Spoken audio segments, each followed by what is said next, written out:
Now that I'm done with school, I don't know what the heck I'm doing with my life right now. This is gonna be a very tough because I remember my journey before coming to Canada. If I've always dreamed of to be in another land, to know how it feels to be in another country, to experience meeting new people. I mean, when I was in Nigeria, it's not like I don't still have the dream right now. Then I felt like, oh, this is what I dream. Travel. I dream to see the world from the other people, to make new friends, to see how it feels like to be in Igbo land here. So I just wanted to feel like how it works. You catch my vibe. Boom. Fast forward to when I finally got to Canada. Everything that I did, I started to feel like, is this what I prayed for? I started to feel like, oh, it seems like it was just opposite. I feel like, did I really ask for the wrong? I mean, God really answered my prayer. Yeah, I prayed so hard, and eventually I am in this country, and it's a dream, and I'm happy, and I'm glad that I finally dream that they're dreaming. But people has been dreaming, wanting to travel abroad, and they could not achieve. One good thing that is that I was able to at least dream before coming in here. I was like.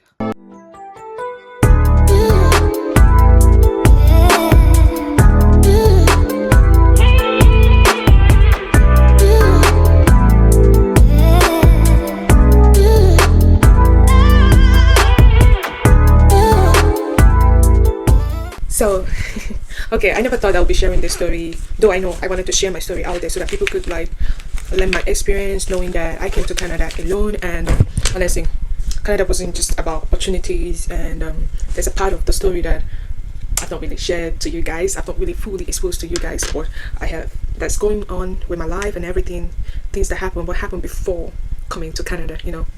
So, before coming to Canada, it started as a dream. When I say it started as a dream, I did not mean just sleeping and waking up and then, but I want to travel to Canada. No, it didn't work that way. It started as a dream because I started seeing a lot of people posting online, oh, come with me to Canada, blah, blah, blah, blah, blah. And then I see a lot of people also posting, hey, come with me to America. You understand? So I looked at my life then. I was in university then. I looked at my life. I was like, if I'm done with school right here now, what else do I want for myself? I couldn't picture anything for myself over there in Nigeria. I couldn't see anyone. I was not dating anyone. I was not with anyone. I couldn't even picture marriage then. I couldn't even picture anything. I couldn't even picture me being at home. All I could see in my head is the imagination that I dream big. I want to be so big. I want to be known globally. That was in my head then. Well, I still want to be known globally, so it did not stop my dream. So I kind of started thinking about, okay, I saw a lot of I did a lot of research about how I could travel to Canada, how I could travel to America. I really did a lot of research on that. So at the end of the day, I settled for Canada. Why is that? At that time, I felt like, oh, good, this country is going to be a very good country for me. And besides, I've heard a lot of good things about Canada. I've heard that Canada education is so highly recognized in the whole world. And then, you understand, looking at Nigerian perspective, looking at Canada from Nigeria, I've heard nothing but good news from Canada. And I've also heard then that Canada was so safe to live in, was one of the safest countries to live in. And then I compared it with America, and then America seems a little bit weird then to me. I was like, no, I don't think I want to be in America. Though if I eventually get America, I'll get that. I'll go to America. So in as much as I wanted Canada, I'm not in the right place to choose where I want to go. So I was more like an open book. Oh my, let me stop with this. I was more like an open book. I opened myself to a different option. So when I said, okay, I called my brother as of that time, and I told my brother, see, I want to travel and I want to start preparing, and there's this exam that they call IELTS exam that I want to take, and the exam costs like 80,000 naira then.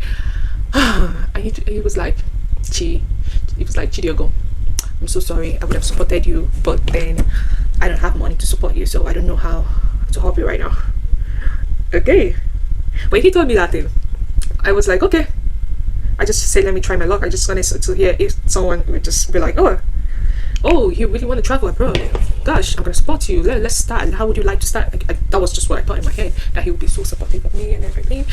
But it turned out the other way around. He wasn't really all that supportive of me. So, but I didn't take it all seriously because I felt like, okay, I'm not yet done with school here, and I cannot run off from what I'm studying right now and then move to Canada. It does not work that way. So I left it.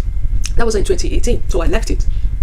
As time goes on, 2019, and then 2020, it came back to me again. came back. This time around in 2018, I wanted to, but this time around, there's nothing that I want more than to travel at that point in time. And I said nobody was gonna stop me. That's how it was in my head. Like it felt like a burning, something that was burning so strong inside of me that I cannot be stopped. Like it felt like if I did not eventually fulfill this dream, I won't be happy with myself. I will not be happy with anyone, and I will not be happy with what I let it become for me not to travel to Canada. So I started again, but this time around I started with God. That was what made the difference. In 2018, I just started with trusting Him, and I understand calling my brother and asking Him for help, and He turning me down. And then in 2020, I started with God. I went into prayers first. I told God, I don't know what is this. Sorry guys. 1 second. I don't know what is this that is burning inside of me, but if it's you that put it inside of me, please let it come to pass. That was what I said to myself. And then I kept on going. While I was doing my final year, guys, I don't know what's wrong with me. It's just I might need a second. Okay, just a second, guys. So in 2020, this time I added God.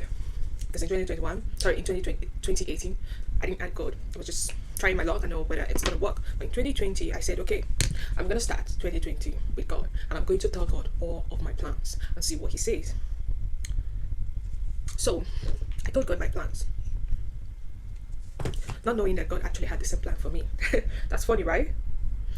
The truth is that when the stuff started burning in me, like I really want to travel, it was time already for me to travel. So that's when the toughest time started. So when I told God my plans, I started working towards it. I was still in my final year at that point in time, and I was writing my project defense at that period. So after my project defense, I started working towards getting my IELTS. Why I was doing my IELTS, because I told my mom, I said to my mom, I want to travel to Canada. She was like, okay, tell your brothers that you want to travel. Okay, I said, okay, I'll try my best, but you're gonna help me to tell my brothers, okay? You somehow going to convince them I'm going to travel. So that same month that I told my mother, I told my mother that I wanted to travel. She did not tell my brother. So I said to myself, if I really want to travel, that means I have to show these people that I am ready. And for me to be ready, there are things that I still have to do for myself before I bring in my brothers, before I know if I could gain their support. That was the first thing I said to myself. I have to do things that are within my power first before I start looking for help from outside. So I said to myself, okay, you know how to speak Chinese language, right? Yeah, I want you to go out there and walk. And when you walk, let's start from there. So I went out, I used my Chinese language, and then walked for a while, and then I got paid, you understand? So I used the money to first thing, I got my first international passport. Imagine saying that you want to travel and you don't have your international passport. Now it starts to make sense, you understand? Now I prepared myself. Now it shows that I am fully interested. Because then I was telling myself, okay, if you eventually, or if someone like said, okay, are you ready to travel right now? Can you pack your bags? We're on the move. And then you don't have your international passport. Then why you go? why did you start the journey if you don't have your international passport? So I said, okay, that will be the first move, getting my international passport. So immediately I got my international passport. And I was so happy that I got it. And my friend then that I was in the same class with helped me, and we did it then in Nigeria in Anambra State. So within how many months? I think possibly within 2 or 1 month it came out.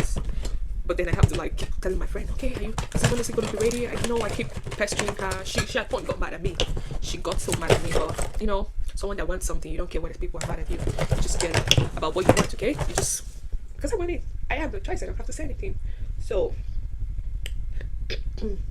when I finally got my international passport, I said to myself, what next?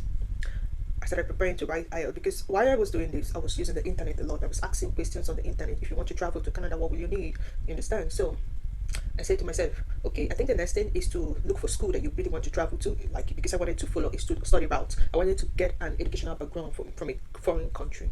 You understand? So I just wanted to leave Nigeria at that point in time, because I felt like, oh, there's nothing here for me. So there's nothing here for me. I know there is something here in this land for me, and I know this land is calling me a lot. That was what I was feeling. I was like, this land is calling me, and if I don't answer, I might never answer it, and I might never be happy with myself. So I eventually answered the call. So I said to myself, okay, before I know that I had to find myself a very cheap school in Canada. like very cheap school in Canada. So after a while, it took me. First of all, I tried to find school in UK. I tried to find school in America. So and also in Canada, these three places because that's the most popular places that I've heard so far as of that time. Like you can go and study. So I tried my best to find school. To be honest with you, I got tired. I couldn't find.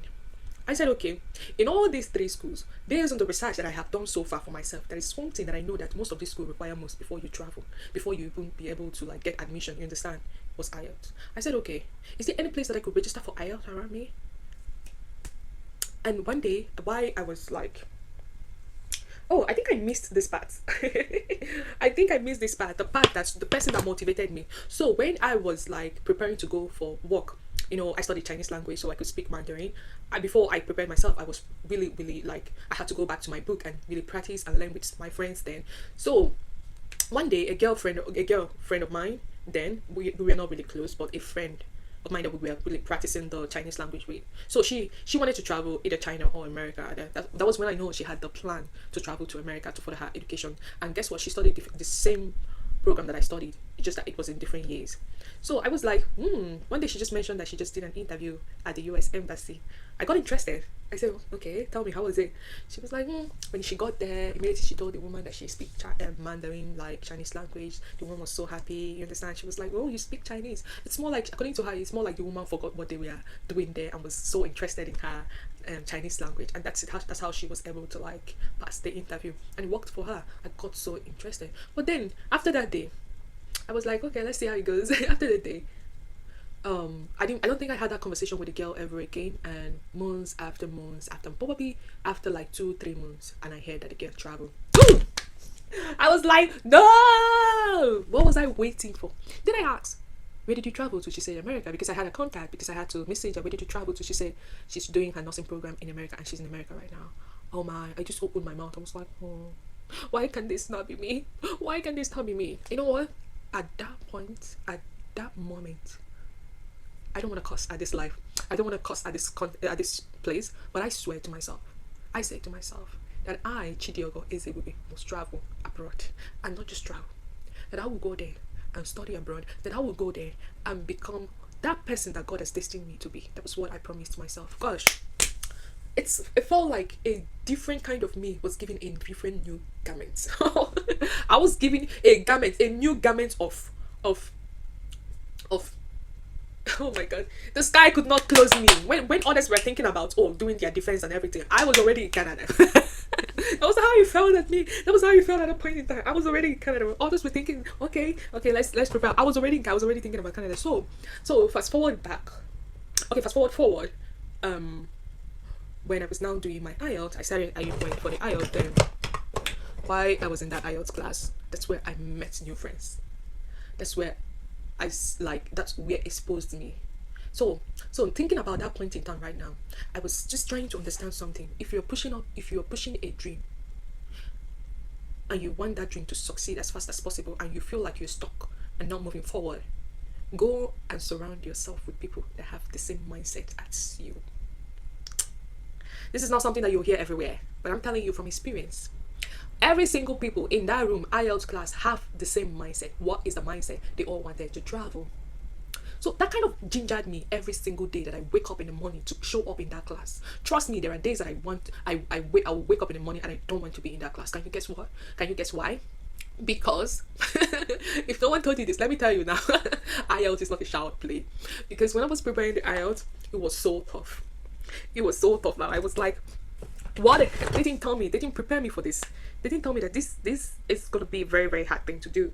You understand? This is what I keep saying to myself. Like, IELTS is so hard. So many times I would finish the school, like practicing with my friends, and I find myself like keep failing. It's not like failing, but not getting the right score that I need. And I attended the class for like 1 month, and all those 1 month I felt discouraged. I felt like I would not be able to do this. But one thing I never stopped doing is to keep trying and then keep putting it in prayers. So 1 month passed, and then I rounded off with my defense classes, and then we did our final exam and graduated and everything is done. So then I said, okay, now I can now book for my IELTS exam. So what actually like made me book for that, because I was so scared of the exam. I was like, oh god, if I go to that exam, I'm going to mess up with the way that my score is so low, and then there's no ginger. You understand? So I got this girlfriend of mine. She was like, her score was not all that perfect, but within 2-3 weeks, she just booked the exam. She does not really want to like hold herself back, waiting for the time she has the perfect score here before she booked the exam. She just booked the exam, and then she wrote, and she got 7 points. I was like, she called me on the phone one day. I was like, have you written?